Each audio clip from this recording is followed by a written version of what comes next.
What you're about to see is a segment from a one-woman show that I've been touring internationally called Reminiscence of the Ghetto and Other Things That Raised Me.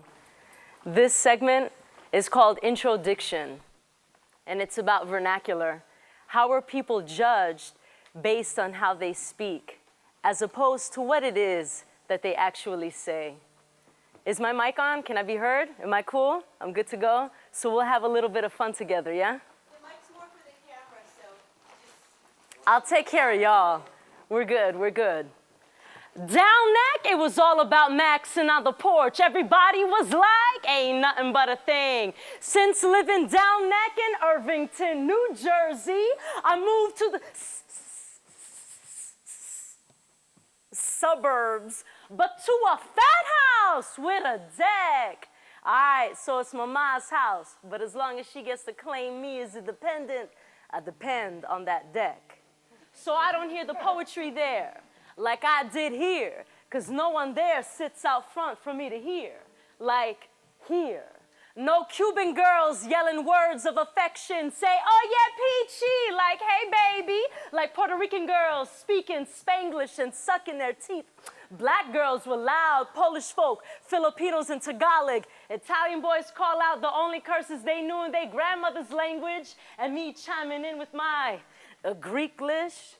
I mean, yeah, the suburbs might be moving on up, trying to get a piece of that pie, but I think of what I had to leave behind. I hear a reminiscence in my ear. 1, 2, 3. Ain't nothing like the sound of ghetto lingo in my ears. It's been too long since crunchy consonants collide, racing for an ear. Finally, simmering in the salt of an earlobe flap, beating it restless like the hang of flesh in the back of your throat, doing a holla, ew, holla back. Vibrations of ain't nothing but a thing jargon, releasing rippling waves, verbal swordplay, and proclamations of say word. And my man piercingly pounce and penetrate cartilage, causing hand slapping, fist bopping salutations from homeboy to homeboy. Monosyllabic, bow-legged stride. Oops, upside your head. I said, oops, upside your head. Bloop. Into an eardrum. Drum, drum, dra drum, ba da bum, ba ba da ba ba ba, ba ba ba ba da ba ba. And play them eardrums with the reblended. But I'm saying though, play them eardrums like timbales out in the sands of Puerto Rico. Ho! Dance, dance, dance to the rhythm in your ear. Play on, play up, play on. 'Cause when we was kids, it was alright to ask, not ask. Cutting the ends of words and tossing INGs. A homegirl asking, what you doing? And coming with a primo pastime. Chillin'. Or if you're by 43rd and Springfield Ave, it's chileando por aquí. Or allá, depending on where you at. Not where you are, so where you at? Instead of am, it's is. Or in plural form, are is be. And sometimes are is tossed out altogether. After all, the less words in a question means getting to the answers faster. But the rhythm comes to a screeching halt when you run into someone who don't jive to the same beat, knocking the breath out of you with the... That's so ghetto.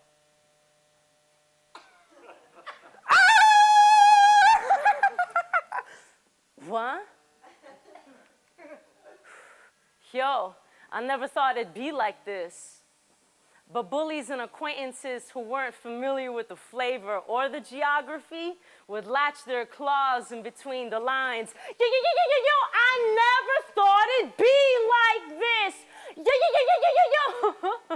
just love your accent. Bling, bling, yeah, I'm down with the bling, bling. For shizzle, my nizzle.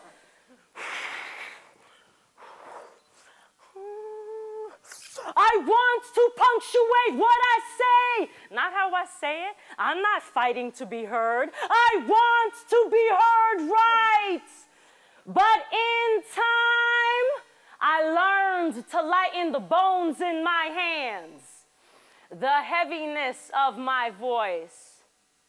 I held on to every word, every ing, every ending syllable, until I sounded like everyone else. Indistinguishable, until I wasn't there anymore.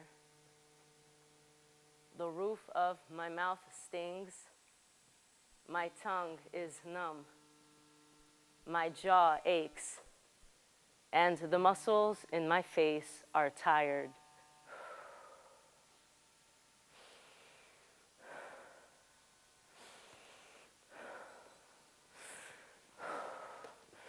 Outside the city limits, there are jesters with judgments, jabs, right hooks, and fakes, ready to strike the throat and thwart vocal cords. But down neck, there are those who hold tight to terminology made like tribal beats and homegrown like for real. Unlike them, I opt for the calm.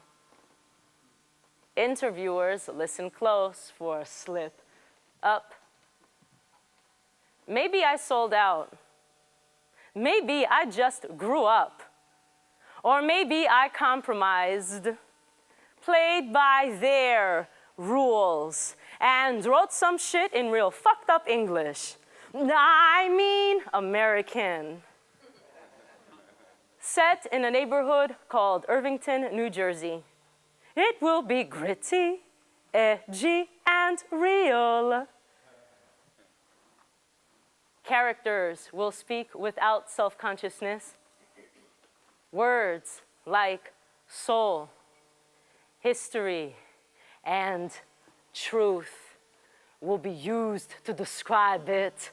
And those of us who know, those exposed ears who laugh when no one else is, we will be the ones who clap loudest when critics fight to be the first to say, what an original voice! This is language that's alive!